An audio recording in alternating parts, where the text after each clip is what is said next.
C'est pour moi un immense plaisir de lancer aujourd'hui, au nom du président de la République, son Excellence M.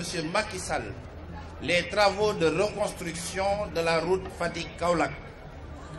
Le démarrage de ces travaux, longtemps attendus par les populations des régions de Fatick, de Kaolack et par l'ensemble des usagers, constitue la preuve de l'engagement du président Macky Sall d'être toujours à l'écoute des Sénégalais et des Sénégalaises pour l'amélioration de leurs conditions de vie.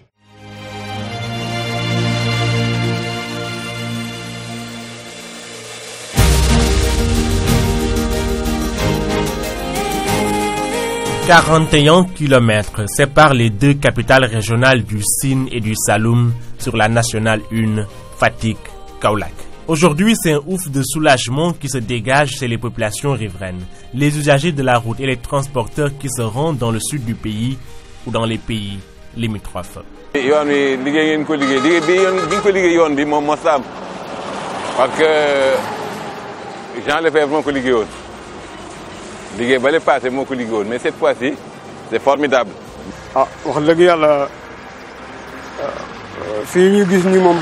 defal nañ ko lool alhamdulilah liggéey moom masha Allah li ñu ñaan yàlla daal yàlla seral ko vraiment liggéey moom kontaan nañ ci amul gisu ci lenn benn sikki wax dëgg yàlla moom daal alhamdulilah lépp lu ci war lu ne def nañ.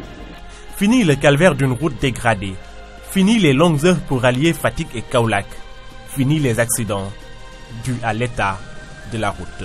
C'est l'axe le plus important du Sénégal en termes de trafic.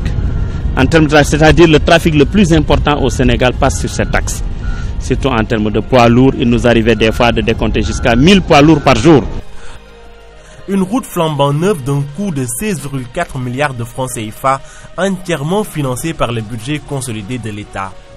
Une route de 7,30 m de large, des accotements d'1,50 m de part et d'autre de la chaussée, des dallots et des ouvrages d'équilibre pour l'évacuation des eaux de pluie, avec une signalisation horizontale et verticale bien visible de jour comme de nuit. La structure comprenait plusieurs couches. Et on faisait une structure de 55 cm.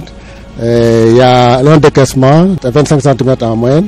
Et puis ensuite, on vient remplir avec une couche de fondation en latérite crue de 20 cm. Ça fait partie de la structure. Une autre couche de 20 cm améliorée à la latérite.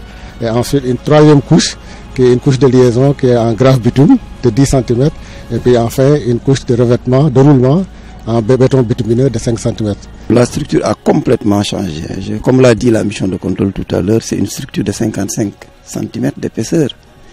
Il y a une couche de base de 20 cm en latérite crue et en très bonne latérite. C'est une latérite qu'on va chercher à 100 km d'ici. La structure, elle est différente. Les matériaux utilisés sont complètement différents des matériaux qui ont été utilisés précédemment.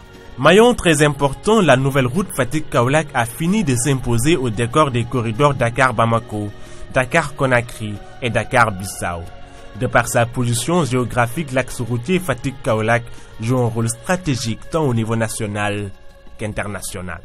Cette route revêt une importance capitale dans la mesure où c'est une portion de la N1 qui appartient à 4 corridors. Il y a le corridor Dakar-Bamako par le nord, le corridor Dakar-Bamako par le sud, le corridor Dakar-Conakry et le corridor Dakar-Bissau. Donc c'est une route qui revêt une importance capitale.